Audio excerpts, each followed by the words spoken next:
Sobat Transmart dimanapun Anda berada. Kali ini kita akan berbagi tentang merek ya, terutama bagaimana mendaftarkan merek. Nah, yang banyak datang ke kita menanyakan terkait boleh nggak merek didaftarkan lebih dari satu orang atau hanya satu orang saja. Nah, ini banyak sekali yang bertanya, apalagi ada cerita di balik itu gitu ya. Contohnya seperti pecah kongsi, misalnya itu merek dibuat bersama-sama berenam orang, namun pada saat mendaftar karena ketidaktahuan ya sudah daftar aja satu orang, yang penting ada namanya. Nah, ketika sudah didaftar terbit sertifikat merek atas nama satu orang. Nah, yang kelimanya ini tidak ada muncul namanya di sana. Nah, kelimanya ini bikin merek ya, usaha sesuai dengan jenis barang yang sudah keluar sertifikat. Alhasil terjadi sengketa. Nama yang ada di sertifikat menggugat atau mensomasi kelimanya karena dia adalah pemiliknya. Nah, ini banyak yang bertanya kepada kita itu bagaimana. Nah, jadi sedikit kita perlu bahas, mungkin sobat-sobat Transmart ada yang punya pengalaman seperti itu ya. Jadi kita berbagi informasi. Jika terjadi seperti itu, maka memang kenapa orang mendaftarkan merek? Karena memerlukan bukti kepemilikan bahwa dia adalah pemiliknya. Apa buktinya? Sertifikat merek. Siapa pemiliknya? Apa yang tertera di dalam sertifikat merek, maka itulah pemiliknya. Di situ ada nama pemilik merek, ya kan? Kemudian label merek yang dilindungi dan jenis barang atau jasa yang dilindungi gitu. Jadi kalau tidak ada bagaimana ya? Berarti bukan pemiliknya, seperti itu.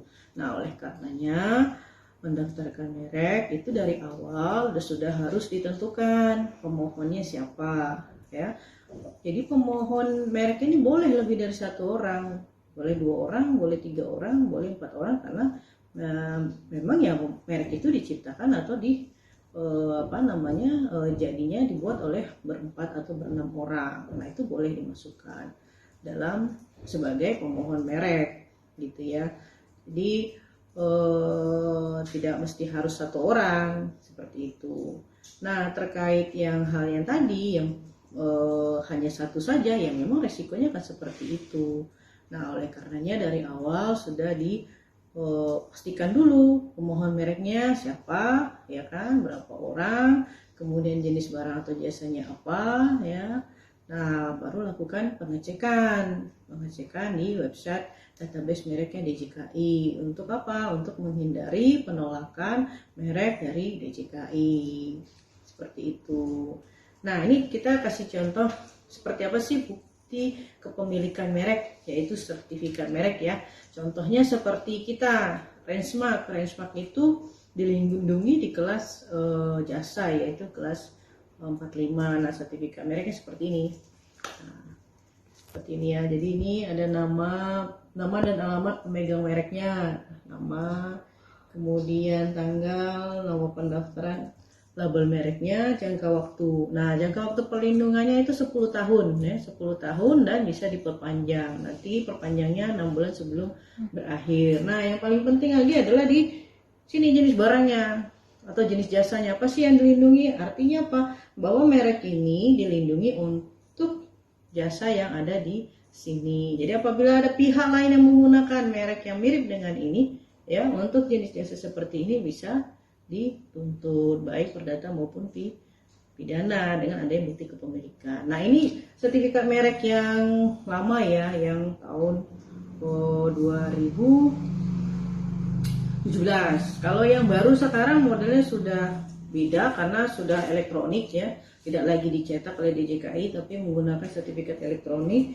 Di sini ada barcode-nya. Ini merek lain kita, Royal Murinya. Nah, sama seperti ini juga, hanya beda tampilan saja ya. Nah, ini Royal Murinya, mereknya, ini produknya ya. Nah, silahkan dicek di di website itu ada, sudah dilindungi. Seperti itu. Nah, untuk formulirnya seperti apa? Kita kasih contoh formulir pendaftaran merek. Sekarang kan sudah online ya, didaftar, bisa mengajukan sendiri atau menggunakan kuasa konsultan. Nah, ini seperti ini formulirnya. Sekarang sudah online, elektronik. Nah, ini adalah tanda daftar pengajuan merek yang dikeluarkan oleh DJKI. Tahunya dari mana? Pada halaman terakhir itu ada stempel dari DJKI, ya. Nah, ini tanda daftar ini bukanlah bukti kepemilikan merek, ya. Jadi ini bukan bukti kepemilikan merek, tapi adalah tanda bahwa mereknya sudah diajukan di DJKI. Yang menjadi tanda bukti kepemilikan, bukti kepemilikan merek adalah ini sertifikat merek, ya. Nah, bedanya apa? Kalau ini tanda ini belum muncul hak pemegang mereknya, gitu. Baik perdata pidananya belum muncul di sini. Nah, kalau di sertifikat sudah, karena sudah terbit, dan negara sudah memberikan perlindungan. Nah, ini yang perlu diketahui, ya. Jadi daftar merek sudah pasti dilindungi belum? Karena ada proses di DJKI yang akan diperiksa dengan beberapa tahapan pemeriksaan seperti itu. Demikian, mungkin jika ada pertanyaan silahkan boleh di website kita ada, atau melalui WhatsApp juga boleh jika ada yang mau ditanyakan terkait merek. Terima kasih.